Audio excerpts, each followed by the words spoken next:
일반 사람들이 생각하기에 이제 상식적인 선을 넘는 거를 중독됐다고 얘기하지만 사실 그것도 사람마다 틀리거든요. 도파민에 내가 중독된 거 아닐까라고 생각하는 그 순간이 굉장히 중요한 시간이라고 생각하고요. 한 번에 하려고 하면 쉽지는 않습니다. 결국은 단계별로 해야 된다. 1단계.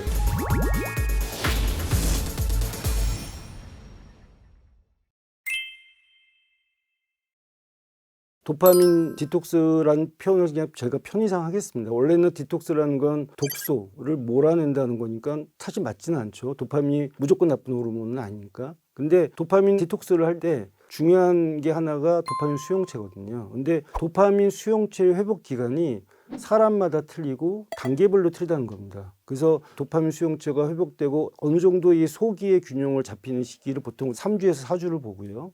그 다음에 이제 중단기적으로 3개월 이상, 1년 이상 걸릴 때 비로소 회복이 된다고 그러거든요. 그래서 도파민 디톡스를 한 번에 하려고 하면 쉽지는 않습니다. 그러니까 결국은 도파민 균형을 잡는 데는 단계별로 해야 된다. 한꺼번에 모든 게 다 일확천금처럼 될 수는 없는 거죠. 그래서 1단계, 2단계, 3단계 편의적으로 나누고 그 단계별로 해야 될 것들을 본인이 목표를 설정을 해야 됩니다.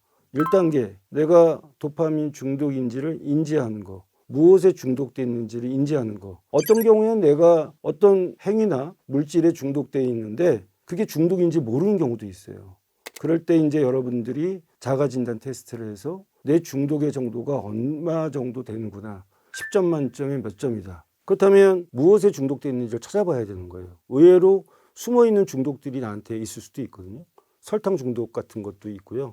설탕도 숨어있는 설탕이 있습니다. 짜장면이라든지 냉면이라든지 설탕이 의외로 많은 음식들이 있거든요. 나한테 중독되어 있는 대상이 뭔지를 파악을 해야 되고요. 일반 사람들이 생각하기에 이제 상식적인 선을 넘는 거를 우리가 중독됐다고 얘기하지만 사실 그것도 사람마다 틀리거든요. 책벌레란 말도 있잖아요. 그러니까 사실 숨어있는 중독의 개념에서 볼 때는 일중독자, 공부벌레, 책중독 이런 것도 일상의 균형을 깨트리는 일방적인 행위라면 그것도 중독인데요. 문제는 중독의 깊이하고 중독의 의존성이 틀린 거죠. 커피를 예를 들면 10잔을 먹었어도 내일은 10잔을 안 먹어도 될 수 있는 사람은 의존이 됐다고 볼 수는 없는데요. 반대로 이제 커피를 5잔 먹은 사람도 이 5잔을 꼭 채워야지만이 하루를 시작할 수 있고 하루를 생활할 수 있다면 이분은 굉장히 이 커피에 의존돼 있고 중독됐다고 볼 수 있기 때문에 절대적인 어떤 수량보다는 어느 정도 대상에 의존돼 있냐가 중독의 심각성을 표현하는 것이라고 할 수 있겠습니다.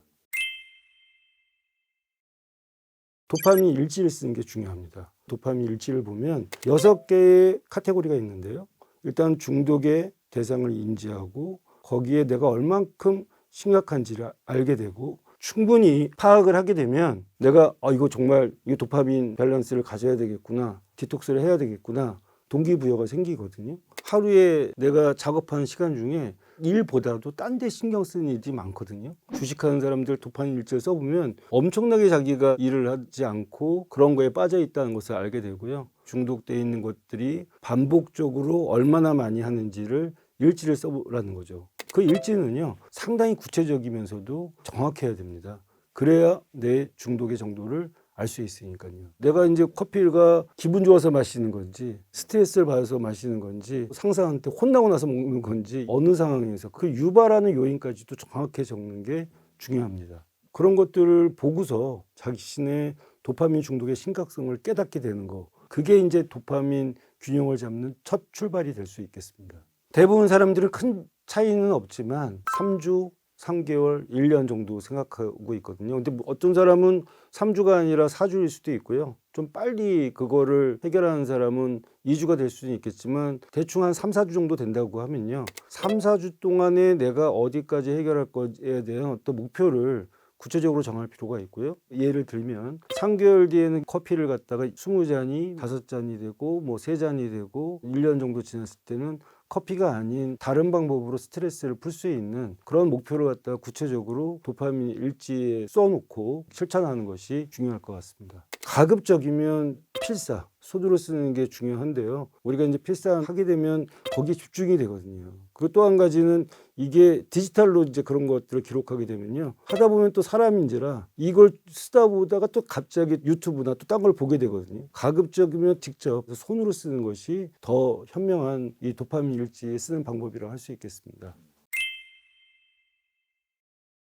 이제 2단계로 넘어가서 그쯤 되면은 한 1, 2주 지나고요. 도파민 수용체가 그것만 아는 것 자체로도 어느 정도 이제 회복이 되려고 싹을 틔우기 시작하겠죠. 근데 그럴 때 이제 도파민을 중독을 일으키는 대상하고 멀리하는 게 필요한데요. 그 대상은 항상 트리거라는 거를 갖고서 우리를 유혹합니다. 어떤 사람을 잊고 싶은데 그 사람에 관련된 기억들, 어떤 장소, 나한테 유혹할 수 있는 그런 분위기, 왜 담배를 끊었다고도 술 마시는 자리에 가면 담배 피우는 것 같은 그런 것들이 트리거가 되는 거거든요. 아니면 유튜브에 중독되는 사람은 핸드폰 자체가 트리거가 될 수 있고요. 그래서 이 트리거와 나와의 벽을 쌓는 게 필요하거든요. 그래서 그것들을 우리가 방화벽 내지는 장애물이라고 하는데 이 장애물을 잘 쌓아야 됩니다. 예를 들면 핸드폰을 서랍에 넣어서 밤에는 잠가 놓는다든지 아니면 야식을 완전히 없애버린다든지 그런 식으로 벽을 쌓고 장애물을 두어야 되는데요. 근데 사실 이게 쉽지는 않거든요. 그래서 거기서 나오는 방법 중에 하나가 포모도로 기법입니다. 이 포모도로 기법이라는 거는 포모도로가 이태리어로 토마토라는 건데요. 이 토마토 모양으로 된 주방용 시계가 있습니다. 그 시계에 시간을 맞춰 놓으면은 15분 있다가 종이 울리고 30분 있다가 종이 울리고 그렇게 돼 있거든요. 그 시계에 맞춰서 처음에 15분, 처음에 30분, 나중에는 1시간 그렇게 하고서 반드시 휴식 시간을 줘야 됩니다. 포모도로 기법을 쓰는 이유는 그만큼 도파민 중독을 벗어나기 위해서는 단계별로 차츰차츰 시간을 늘려서 해야 된다는 게 필요하고요. 나한테 기쁨이 되고 위로가 됐던 걸 멀리 했을 때 처음에 힘들지만 내가 그것을 해냈구나 한 성취감이 생기면 정말로 다른 종류의 도파민이 나오거든요. 그걸 우리는 정신적인 보상이라고 하는데 그걸 느끼게 되면은 이 도파민 밸런스를 잡는데 상당히 도움이 되죠. 그렇지만 그런 정신적인 보상으로만 완벽하게 다 만족할 수는 없는 거고 물질적인 보상을 내 스스로 주는 것이 3단계가 되는데요. 제가 이름 자체를 정신적인 보상이 아니라 물질적인 보상이라고 얘기를 했는데요. 그만큼 그 보상은 구체적이고 눈에 보여야 되거든요. 제가 치료했던 환자분들 중에 유튜브 중독했던 친구들 또 스포츠에 빠져든 친구들 같은 경우는 자기 스스로가 내가 이것을 다 하고 나면 나의 물질적인 보상은 그동안 내가 모아놓던 거기에 쓰였던 돈들을 저축해서 영국 가서 토트넘 경기를 보겠다. 어떤 사람은 내가 이제 이런 걸 하게 되면 뭘 하겠다. 그런 어떤 물질적인 보상을 나한테 줬을 때 쉽게 그 어려운 과정을 넘어갈 수 있고요. 그렇다고 해서 뭐 명품백을 사고 해외 여행을 가고 다 좋지만 그 자체가 너무 실제 나의 생활 규모나 여기에 허황되면 또 안 되거든요. 또 한 가지 이제 그런 것들을 지켜봐주는 좋은 친구들이 좋은 도파민을 같이 이렇게 불러일으켜줘서 그것을 해낼 수 있는 분위기를 만드는 게 중요하다고 생각합니다. 어떤 사람은 말 한마디에도 물질적으로 보이는 어떤 느낌이 되거든요. 그래서 왜 칭찬하기 있지 않습니까? 그 도파민 디톡스 그 과정에서 보면 내가 담배를 끊었어 했을 때 지인들이 다 모여서 축하해 준다고 식사 한번 해주는 것 자체 그게 굉장히 큰 또 선언이 될 수도 있고 그게 물질적인 보상이거든요. 그래서 물질적인 보상이라는 것이 굉장히 사치스럽고 허용적인 게 아니라 구체적이면서 눈으로 보이고 내가 그거가 눈에 그려지기 때문에 이 어려운 과정을 갖다가 극복할 수 있는 그런 목표를 세우라는 뜻으로 적어놨습니다.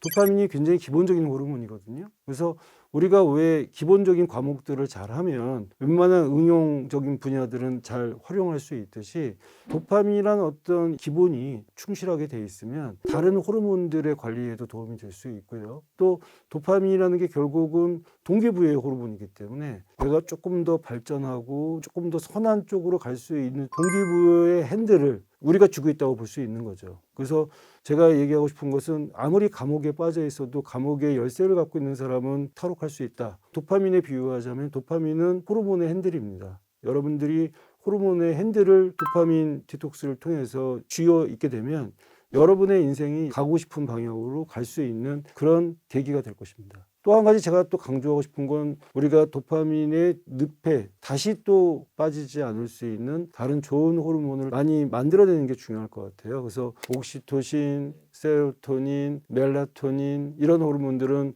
도파민의 친구들. 세로토닌 호르몬은 도파민이 주는 성취에 대한 어떤 그런 감정보다는 또 엔돌핀이 주는 강렬한 쾌감보다는 편안한 감정, 그런 느낌을 주는 호르몬이 세로토닌이고요.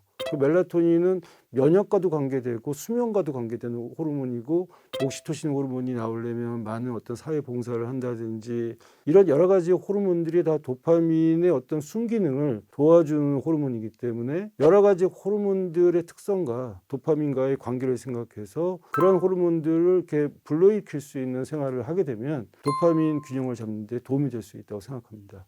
늦었다 생각할 때가 가장 빠른 때입니다. 그리고 여러분이 도파민에 내가 지금 중독된 거 아닐까라고 생각한 그 순간이 굉장히 중요한 시간이라고 생각하고요. 그때 내가 어떻게 이 도파민의 의존을 벗어날 수 있을까라는 생각을 하는 게 굉장히 중요하고요.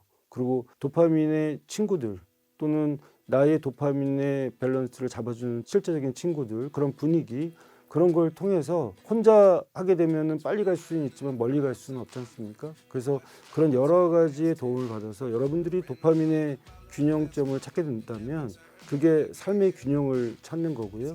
삶의 균형을 찾았을 때 어떤 찰나적인 도파민보다는 더 큰 성취, 행복의 도파민을 찾는 생활을 하시는 게 도움이 될 것 같습니다.